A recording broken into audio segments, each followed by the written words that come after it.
Hello friends, once again welcome to our webinar organized by Pingala Software. And as you know, and the people who are first time joining this webinar, I am Vinay Krishna from Pingala Software. Pingala Software is a technology startup working on cutting edge technologies such as blockchain, IoT, AI/ML, cloud agnostic solutions, DevOps, DevSecOps, and many more, right? So today we are having a topic for this webinar, observability and SRE. And I'm glad to inform you that Chris Ryle is a speaker today. This is second time we got Chris with us, right?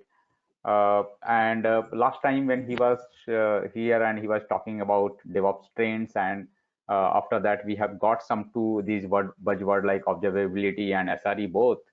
We got some questions being asked by all of you, some of you basically, and we found that okay, there is some interest coming from the community, and we thought that will be good to have another webinar with Chris here.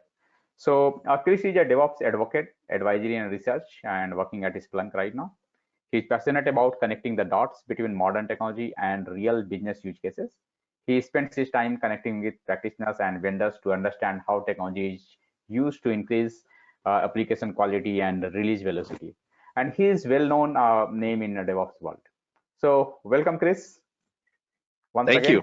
I'm happy to be back again. Glad to see you. Right. What's that? Okay. Glad to see you. Yeah.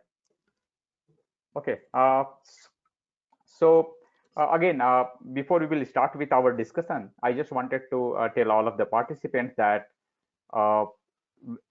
whenever you are getting any questions, any queries in your mind, you can type those in the chat box and you just post your questions. We will try to have this discussion with Chris by 40 to 45 minutes, and rest of the time, as and when we will be getting your questions, we will be asking that to Chris, right? And yeah, Chris will be here to provide you more details on that. Yeah. Okay. So we'll start, Chris. Yeah, that's great. Okay, fine. So if you remember last webinar when we were discussing about DevOps trends, you have touched upon something on SRE at very high level. And so I have two things now on that same thing, and I want to start with that. Like, can you this time spend some more time to explain about SRE little bit in detail so that people will be able to well connect on that? Then another thing is, I'm also hearing when we were having this registration thing for this webinar, the people were asking about how this SRE and DevOps related. Are they same, or how SRE is being done in the DevOps? So something on that line also, if you can touch upon. Yeah. So I'll start kind of with the problem that we've seen in a lot of DevOps environments. And that's, and I forgive me, I have allergies pretty bad in the morning. So if there's any sniffles, that's why. So the problem that we see in a lot of modern DevOps environments is that they understood the possibilities of increasing application velocity and increasing the relationship between operations and development, but they only did it up to release. So very often what would happen is they would be really good at going fast up until the point that they start to release their software. And this largely still neglected the operations side of it. So it was still kind of throw it over the fence. There's an operations team, they'll handle it. And that operations team wasn't very closely tied into all the things that are happening in the delivery chain. So that really contradicted kind of the whole benefit of DevOps, which was to get a feedback loop back into planning and development. And organizations embraced, addressed that in various ways. And that kind of manifested itself into a new role, which is not separate from DevOps. It is part of DevOps. And that role is the site reliability engineer. And the difference between the SRE and say a traditional operations person is the SRE is embedded in the development process. So the organizations with the best SRE operation, the SRE is interacting with the developers as services are being built and prior to services being launched. And then the SREs are also defining the strategy for supporting those services in production. For smaller organizations, the DevOps engineer is the SRE.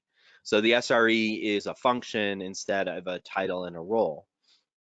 But as organizations grow, they're starting to make the SRE the standard operational side of DevOps.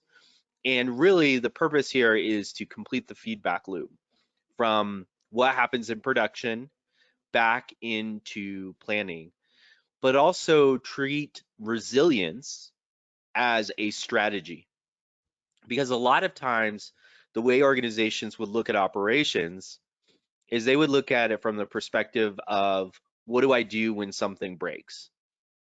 Now, resilience is planning ahead. Resilience is thinking of, we know things are going to break. They haven't broken yet. We know it's going to happen. What strategies can we create to know how we're going to respond when something breaks? And so it's much more of a strategic look at operations, because in modern applications, downtime is not, from the user's perspective, latency is as bad as downtime. So if it takes a long time for a button click to respond, might as well be down from the user perspective. And so users are much more demanding, and down does not mean your site is down. Down could just be quality of service. And so it requires some forethought and strategy, and that's really where the role came from. And of course, as many of these things in the DevOps market, it came from Google. Google literally wrote the book on SRE. There's free downloadable versions of it if you search for it, and then people have been building on top of that, and it's really taking off.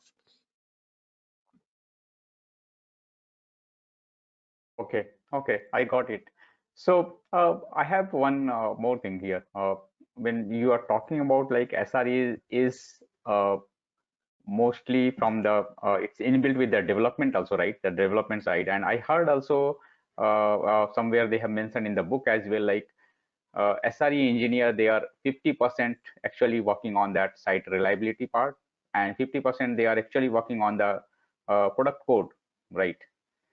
Uh, so how do you see when we are talking about DevOps also, where we are having a team or maybe that type of skilled people who are mostly focused on the operation side, lots of time where we are looking at what you are talking about, like a getting a feedback faster and all those, right? So how this balance is being maintained, right? Or if I will ask you that, that makes lots of time people confused, like what a DevOps engineer will do and what a site SRE engineer will do. Yeah, so I'll go back to say that not all organizations have both. Some organizations, the DevOps engineer is the SRE, but in organizations that have both, so they have the budget and the opportunity to bifurcate those two roles. What happens is the DevOps engineer is largely focused on scripting the pipeline, so building the delivery chain, slotting the tools, creating the automation, infrastructure as code, writing the cookbooks for the infrastructure, writing workbooks, writing the test automation to get all the way up to as close to production as you possibly can. And in some scenarios, even like canary releases and actually deploying code in a continuous delivery scenario. Now, or continuous deployment, sorry. Now, when those organizations where they actually have an SRE, you might think that, and I struggle with the term SRE. It stands for Site Reliability Engineer. And I think it should actually be Service Reliability Engineer, not Site Reliability Engineer. And there's a blog post I wrote just on that topic. In most organizations who have a dedicated SRE, the SRE is on call, but they're not usually the primary on call. Usually the developers are the ones who are on call. So what happens is the SRE creates the strategy for on-call, but the developers are actually on call for their code, and then down the escalation policy, the SRE is going to somewhere be in there. So when you ask the question, what happens to somebody who is traditionally in an operations role? When an organization is embraced SRE practices, that operations person is still essentially an operator. They're an operations person, but they're spending less time actually supporting the application from like a network operations standpoint, more time enabling the developers to support the application, and maybe the DevOps engineers. And that's via strategy, via helping them before they launch any sort of new service, making sure that the service has the right metrics associated with the service, has dashboards, how you're going to respond to it, has workbooks should something go wrong. And in the most advanced organizations, going to be participating in things like, here's another term for you, and I'm happy to come back for this one as well, chaos engineering, and testing and production. So it's unfortunately, SRE, like observability, like DevOps, is both a mindset and a role. And the mindset part of it is the hardest part of it. I think that's what organizations have to wrap their brain around first, even before they consider having an SRE function. Okay, got it. And yeah, another thing is we are also getting some of the different terminology also in the context of SRE. Like, yes, you mentioned about like a service reliability, right, or something on that line. So we are hearing that SLA. We are also hearing something now from this concept SRE, like SLO or SLI. So what are all these things? If you can let us know on that, how does it correlated with each other? Because Yeah, SLA, we understand it was from the long back. It was there, like whenever a company is having a tie-up with agreement with any customer, there is a service agreement is there, right? So that agreement, that SLA, we understood that. But what is this SLO and SLI? Yeah. So SLA, I think everything works back from the SLA, and it doesn't need to be that way, but it's that way historically because the SLA is what gets you in trouble. So that's what you publish to your users as the agreement on what the service quality needs to be. And if you don't meet that, then you may have obligations to pay them back. I know I recently got a small credit from Google Nest because of the quality of the video cam service due to the SLA.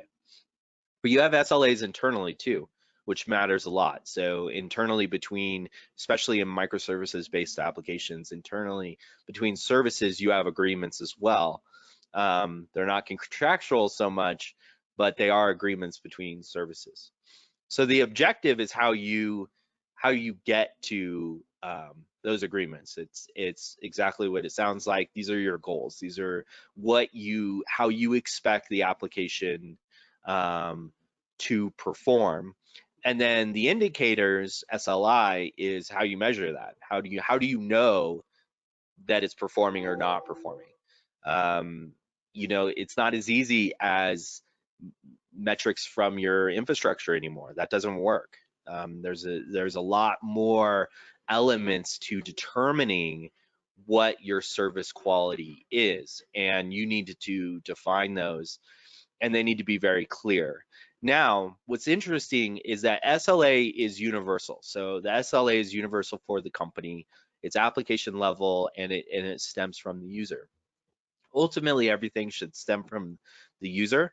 SLOs and SLIs can be individual based on the services. They all need to roll up to the SLA, but they can be individual to the service. And a lot of times the SREs are responsible for defining those at a company level, but then collaborating with the service owners, the owners of the application, to determine it at a service level, because it can vary.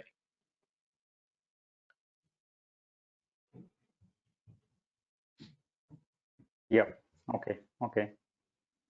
And now again, if I will look at like this SLAs, right? So when we are talking about this SLO and all those things, right? That will be at the team level, right? That development team who is actually ensuring that this should be. Right. These are not, yeah, these are not things that you publish. Yeah. For sure you don't publish because it can certainly give insights into how you measure your application and so forth. But yeah, these are your internal tools to help back up and support the SLA, and sometimes determine if the public agreement that you have is accurate. Right. Right. And yeah, and SLI will be like a kind of way we are going to measure that. Yes, we are able to meet that SLA, right? It's kind of evidence Correct. which says that yes, we are able to meet that, Right. right? So Yeah. in around the same time that SRE became a function, or more well defined, I'll say. I mean, it was a problem that existed for a long time, the lack of communication from operations to development. Because you could think of SRE as being both extremes. You could think of them all the way in production or all the way in development. And like you said before, some will argue that it's 50-50 split. Now, around that same time, Google talked about RED. Mhm. And RED is a set of metrics, requests, error, and duration. So it's different than traditional monitoring where you would expect to monitor CPU, disk, and memory on the compute side. And it's something that you think, well, you know, why does that matter when the underlying infrastructure is all that really matters? And that's not true. There's various reasons why a CPU might be pegged on a service. It could be because of job, it could be because of all sorts of things, and it might be an indicator of, you know, totally healthy operation. But from a service level, each service could have a different indicator of whether things are going well or not. So a stateful backend service is going to have different indicators, metrics associated with successful response versus a front end. And when you build these services, you're essentially creating contracts. So you're creating a contract with the rest of the development team saying, these are the things our service will always perform at. And those things may be dependent on the result that your service delivers. And so the indicators are going to be, there's going to be a global indicator of the success of the application, which is going to be rather broad, but the indicators are also at the service level. And that matters because when you look at a microservices based application, you want to be able to and you have all these interdependencies, and this is how we get into the observability. You want to really know what good and bad is from an individual service level and how that trickles up to the entire application. And so it's an exercise. And RED is not the metric, RED is not the key metrics or the golden metrics, I think, as they're called, for every organization. And unfortunately, a lot of organizations have done that. Really, you have to think from the user perspective, and the user is also people consuming services. So the user could be other application teams within your organization.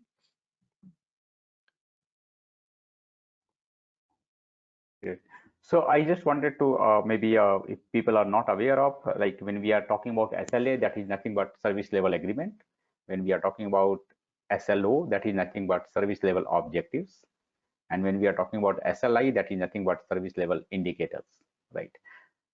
So that means that agreement, whatever we have, right, with the client, that will be mapped with the objectives with the team, right? Is that correct? Yes, so everything rolls up to the SLA. Yeah, and these terms are unfortunate, but everything rolls up to the SLA. But what I want to impress on people is that the SLA is not all that matters. So again, SLA is your agreement with the customer. And most applications are in the 99.9 something SLA. That's great. But for the individual user, if they click on a button and don't get the response that they expect, especially in areas like financial services, where you get very nervous if you submit a credit card and you press a button and there's latency. In that case, you're not breaking your SLA, but you aren't meeting the user's expectations. And so I would argue that SLO and SLI have to go beyond just your agreement, your contractual agreement with your users, into user expectations as well. So your SLO should be more restrictive, and the expectation should be even higher than your SLA. Ah, okay, okay. I agree. Yeah, I got it. Okay, okay. So again, I would like to understand one thing which is I'm keep hearing about, like incident response. Now, incident management was already there, right? And when we are talking about SRE, we are keep hearing this incident response as a very important part, right? So can you give some highlight on that? What does it mean, and how, why it is so important if with respect to this SRE world? Yeah. So incident response and incident management are two different things, and it seems somewhat trivial, the difference. Incident management is your system of record. So emphasis on the management side. Now, a lot of organizations will use their incident management platforms like ServiceNow, Remedy, etc., as incident response and incident management, but in general, they're ticketing systems. They're where you keep track of the record of what's going on. So if you think about it in terms of automobiles, I'll use that one. There's a good analogy in healthcare as well, but I'll steer away from that. So in the auto industry, you're and I'm relating this specifically to my experience with autos. So your dealership where you buy your car is going to have a record of everything that's happened to your car, including all the bad things. We have in the States, we have something called Carfax. It's a service where you can go and get a full record of a car based on its VIN number and everything that's happened to that car, accidents, repairs, etc. That's a record. So that's incident management. Within there, there's things that went wrong. Within what went wrong, flat tire, brakes, whatever, there's details on how it was fixed. Incident response is when something goes wrong. So that's when I'm driving my car and my engine overheats and I have to pull over to the side of the road. What do? Well, I probably call somebody. I probably call somebody to help me service the car right there, solve the immediate problem, and then take it into the shop to solve the long-term problem, whatever it is. Maybe it's a belt, but the immediate fix is a tow truck, or the immediate fix is just letting it cool down. That is incident response. So incident response is all about mobilization. Incident management is about keeping a record of everything that happened along the lines. There's overlap. There's no doubt there's overlap. But in that short amount of time when you need to respond, you need a tool that is built for responsiveness. And that's a huge difference. Now, with SREs often are responsible for owning the strategy for incident response. So they will set on-call schedules, they will create rotations, they will create escalation policies, they will help wire up the monitoring tools as well as the chat tools, etc., into the incident response platform to make sure that the entire team is as effective as they possibly can. A lot of times they're on call, but they're usually not the first one in an escalation policy, meaning they're not the first one who gets called. They'll be the second or third. But they may also be on call for services they own. And that can vary. It could be third-party services, etc. So really where the SRE comes in is defining that strategy. They're not going to touch the incident management platform. I think that that's a historical thing. A lot of times incident management platforms are owned by IT, and they just expect the two to integrate together, and they should in a bi-directional way. Yeah, I got your point. And another trend that I'm seeing also from past couple of years, like on this incident response, we are trying to utilize that AI techniques also to respond it early and in a better way. So how do you see that as well? Sorry. Yeah, so AI is a term that is thrown out there in a lot of contexts, and we all need to understand it's not fairy dust. We're not talking about sentient beings or anything of that sort. It's not magic. It all relates to a real world problem.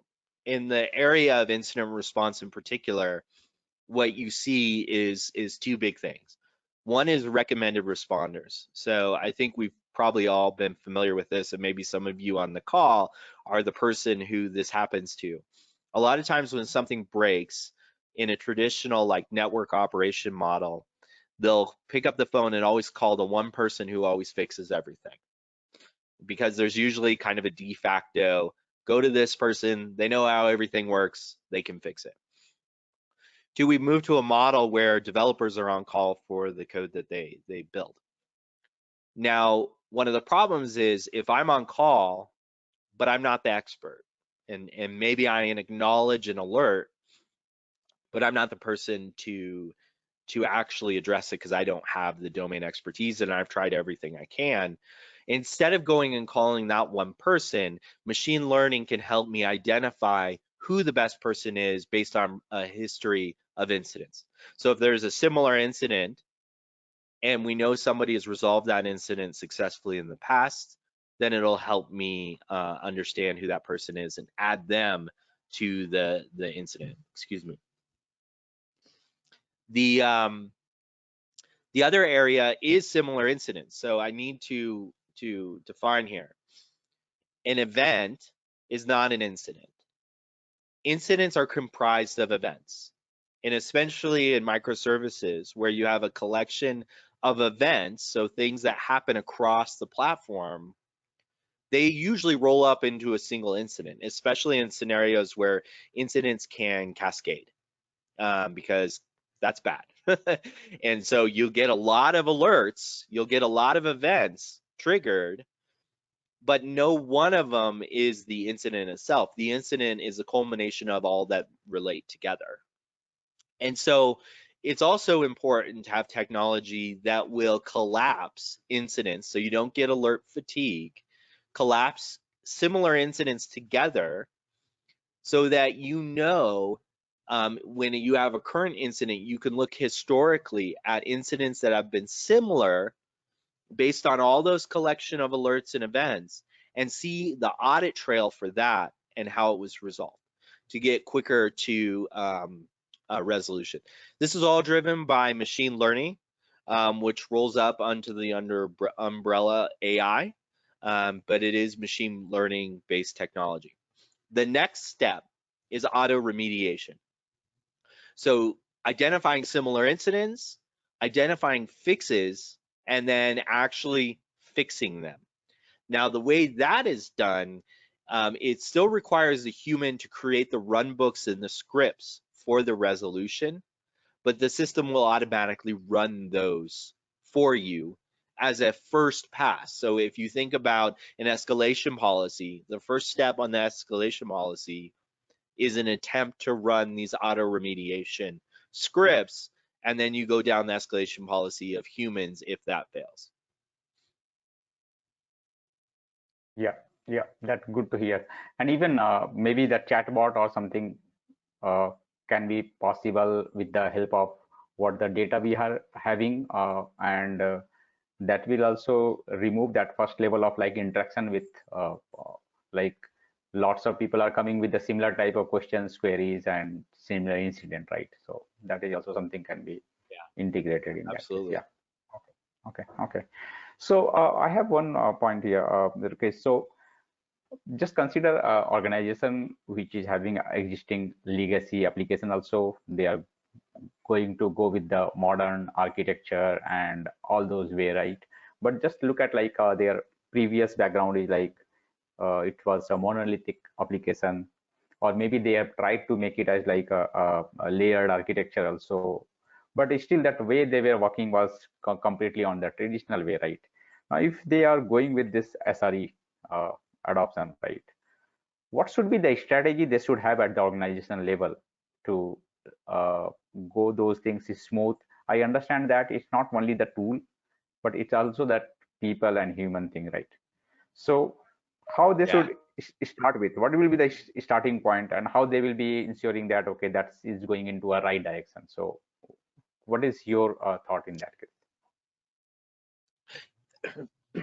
Yeah, so generally what you see is SREs are not responsible for the support and the operation of legacy and monolithic applications, for two reasons. One is it's historical. Those applications tend to be Snowflake and have some very unique considerations. Two, they're stateful. So their structure is maintained. It's set it and forget it. You know, it's the more of the basic classic monitoring. Make sure the service is up and running. That's all you got to do, and you have some indicators if things are going to go wrong. And finally, those who support legacy applications are generally not, there isn't heavy development cycles happening for those applications. There might be some, but it's more waterfall development, and it's not as heavy iteration driven development like you see in modern application development. So they are separate. Now, what's great about most incident response tools is they can tie in your monolith and your modern applications all together in a pivot point, so that you can actually, like we were talking before, relate an alert or an event that happens on the monolith with something that it breaks inside of your modern application. And you really need to do that. And so what'll happen is the SRE will have to collaborate with the operations side in order to wire those together and have an understanding of the telemetry data that's coming out of the monolith and how it relates to what it can impact on the front end. And that's pretty much the extent of it. Maybe they'll have some shared dashboards and so forth, but the SRE needs, and those who are on call need to know if my API gateway dies because of something that happened in the monolithic application, they need to know that as quickly as possible, because they could spend a whole bunch of time trying to troubleshoot the API gateway when that's not the actual problem. The actual problem is some sort of response time issue or security accessibility issue on the back end in your monolithic application.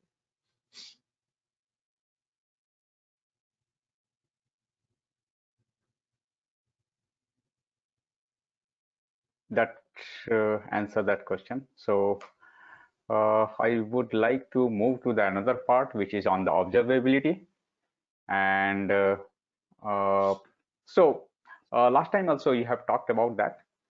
And when we look at as a tool that is being used for observability also in DevOps, lots of time we get confused that it was already there, because the similar tools, like if you can use like any log aggregator, getting some dashboard and all those, right? People are getting confused like, okay, the similar tools are there that we were using for monitoring purpose, and that monitoring was going quite well also. Now this new word, new terminology, how you see that it's getting correlated with that, or how it is different than what we are talking about, monitoring or alerting kind of system, which is actually looking at like how that applications are behaving, and based upon that it's sending some notifications to the right group, right? So Yeah. how you are able to maintain these two defenses, right? Two types. Yeah, so there's a lot of layers there. First, you can think of observability as an evolution of monitoring. And the reason it's necessary, if you go from the problem space, is that monitoring deals with discrete things. Traditional monitoring deals with discrete things. A human can keep in their mind what those things are and what means good, what means bad. In modern applications, especially microservices, and I will align observability with microservice-based applications, because that's traditionally where the term is used. Although observability is a broad term that comes from the networking world from quite a while ago, and it can be applied to everything, we generally use it to apply to modern application architectures. The reason we use the term observability is because we're talking about systems where it's not possible for the human to traverse the network of dependencies on their own. It's simply not possible. There's too many services, there's too many elements in the infrastructure, too many external third-party services, too many things. It's not set it and forget it. It's not the 10 servers that you have running that have been running for the last 5 months. It's many services that are stateless, that are ephemeral, they come and they go. You're doing deployments constantly. Each one has a different life cycle. So new functionality will be introduced into one service, and the next week a functionality will be introduced into another services. And there's communication between those two services. System's too complex. So observability is monitoring for those types of systems where the complexity is too much and you need an approach, which is observability, to make sure that when something breaks, you are able to track down the issue and you are able to traverse the structure of all the relationships. That's really where it comes from. It's a way to classify a paradigm of a new set of monitoring problems. Can you implement observability with your current monitoring tools? Yes and no. If you are a microservices-based organization and your classical logging tool doesn't support traces and spans are the relationship between microservices. A trace is how a user's transaction goes from one service to the next. A span is how much time they spend within those services. So if your monitoring tool doesn't support those, then you don't have observability for modern applications. It's not possible. It's a required attribute of having observability for modern applications. If your monitoring tool supports that, then yeah, you have the ability then to build observability into your monitoring tool. Now, one of the other things that you said that is kind of a misconception is logs. So logs, traces, spans, metrics. These are all components of observability. Logs are fidelity. So logs are the highest fidelity you can get for anything that happens. But in complex systems, you're not going to know what log to look at unless you have traces and spans to get there. So those will lead you to the logs if necessary. Sometimes it's not necessary. Sometimes you have enough information in the traces and spans, you can address the issue. Sometimes you need to go to the log. When you need to go to the log, that's when you get full fidelity of the logs. Now, metrics are what we use as indicators to know if things are going well or things are not going well. And so metrics are what we decide to measure. Every platform, every monitoring platform has this concept of metrics. They're already built in, they're already there. But metrics change, as we talked about earlier with SLO, SLI in modern applications. Metrics are different than your classic CPU, disk, and memory. There's a lot different. There's saturation, there's duration, there's errors, there's number of requests. There's a whole bunch of different things that you can now measure that determine whether your service is behaving accurately. So again, observability is a combination of practice and technology. I would say more around the practice side, but definitely you have to, for microservices, have to have traces and spans functionality as a part of your monitoring tools. Okay, I got it. So what you are trying to tell here is like if we are using that our monitoring any of tool, and unless or until we are not having that traces to be find out about those services, we cannot achieve that observability. Is that correct? Yeah, so nobody's 100% observable. There is no environment that's 100% observable. What you're shooting for is 100% observability, and you could define it as a percentage if it was something too easy to measure, but it's hard because observability is for the unknown unknowns. Monitoring Yeah. is for the known unknowns. So you know where things are going to break with monitoring. Observability, you don't know, because the interdependencies between services are too elaborate to figure that out on your own and plan for it. You can't plan for it. And so an observability platform means that you have the tools and the processes to surface those issues when they happen. Coverage and observability matters. That's why how you collect data matters as well. How you get logs and data out of your tool. The foundation of all traces and spans is logs. The logs are there, they're not going away. How you collect them and distribute them matter. And I'm really big on something called open telemetry, which is an open source project and collector that allows you to kind of centralize that process of collecting data from your services, your infrastructure, and your applications, so that that is unified across your entire organization. Okay. Okay. Yeah.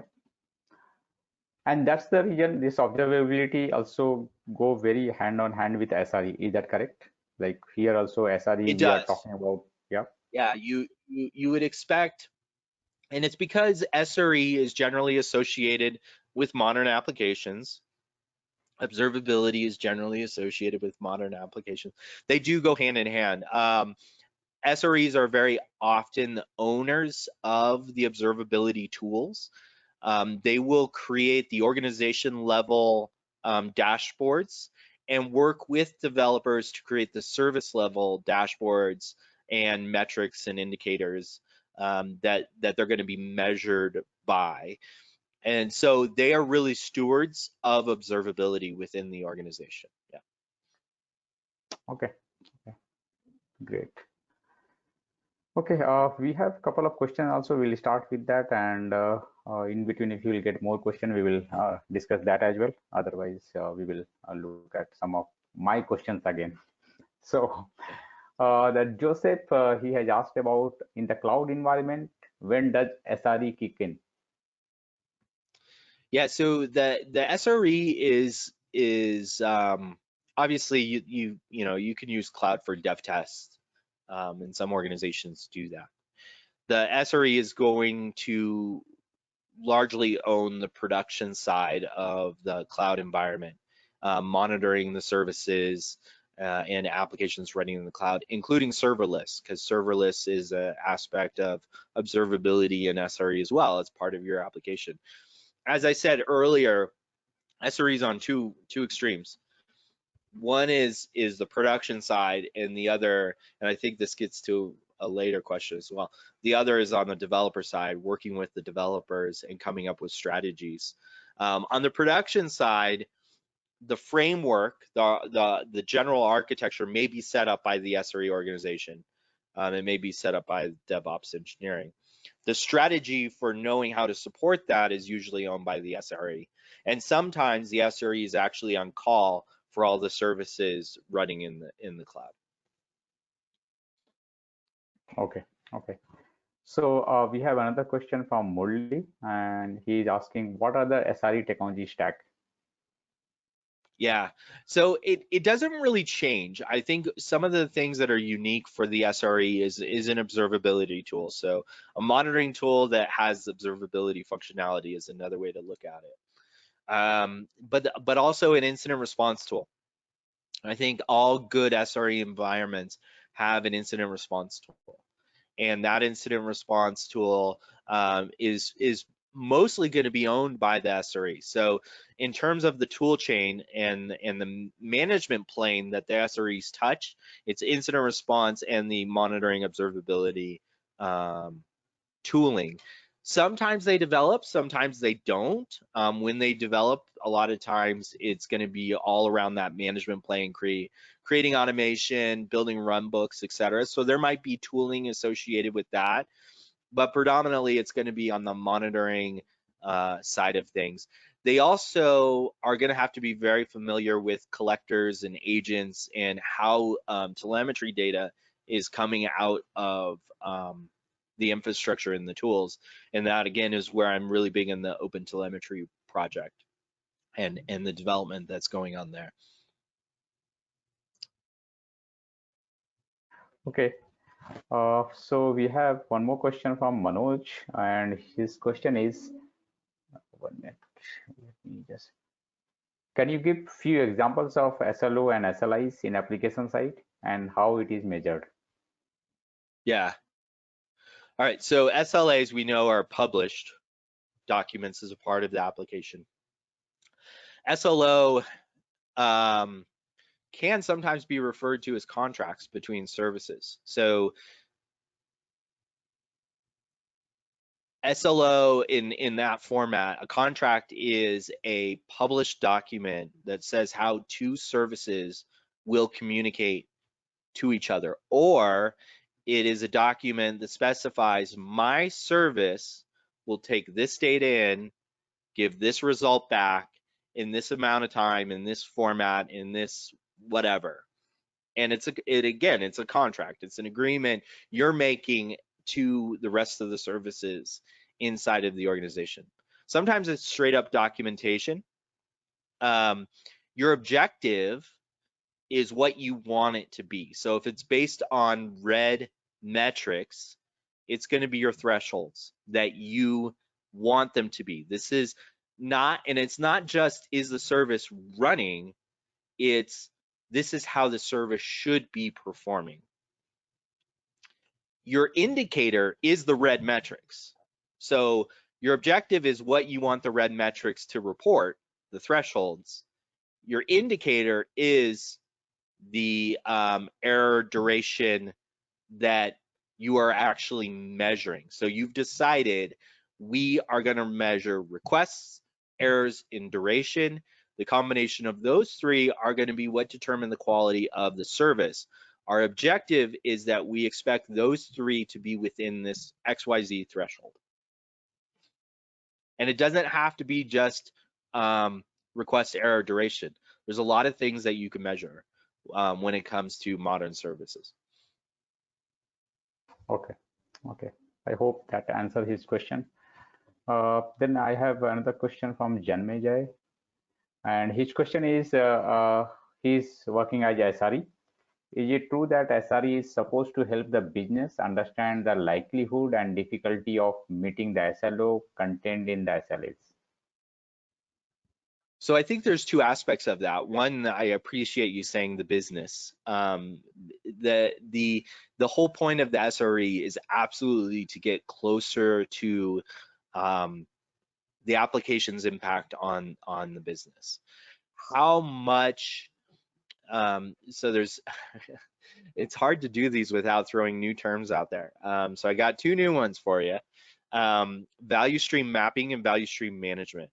But all that means is that it's translating what development teams do in business speak to the organization. So how what development does relates to the bottom line. How much SREs are actually involved in that? It's fairly limited from what I've seen. It would be amazing if they were a part of that process, because I think that they should be. But today it's generally very limited. But value stream mapping, value stream management is also very limited by and large. And so that business side of it, I'm hopeful that SREs can be more involved. Certainly when it comes to the strategy of meeting SLAs and SLOs, yes.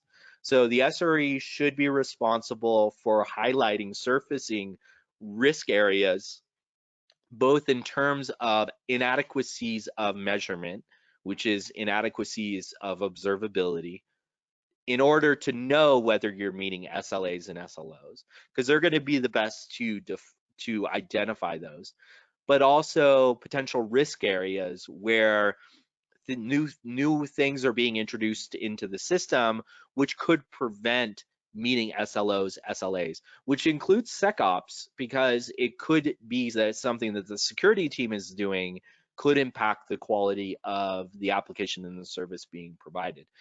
It's a very good question, because it also gets to the heart of the fact that in the modern ecosystem, your application being up or down is not all you have to be concerned about. You have to be concerned about the quality of the service that you provide as well. And the SREs are on that end. So congratulations for having that role. But and like you kind of indicated, it is a very strategy-driven activity. Yeah, and yep, definitely. I also like this question because it gives a feel like, okay, SLA we can create, we should have some input, and based upon that we should create that SLA, right? And that input can be possible from these SRE people only, right? So that's how it can be matched together. Okay. Yeah. I have another question from Suraj, and he is asking, like, while you were explaining earlier when we started a webinar around SRE role, and you have mentioned about chaos engineering, right? Chaos engineer. So what is it all about? So I feel bad for you, because I keep on coming up with terms that you're gonna have to invite me back for.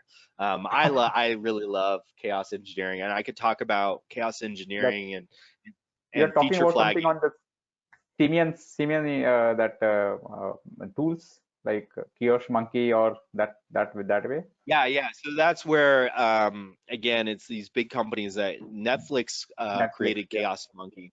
Yeah. yeah. In the early days of Kubernetes and so forth. So, but I'm going to talk about chaos engineering from a different perspective, because when you talk to leadership and you use the word chaos, it generally does not get perceived very well, because you're basically saying we want to intentionally create chaos.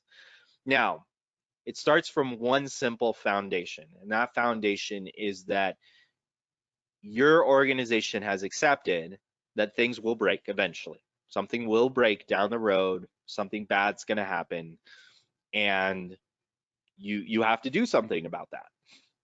Now, you can hope that you've created all the possible systems in order to deal with that and respond to that.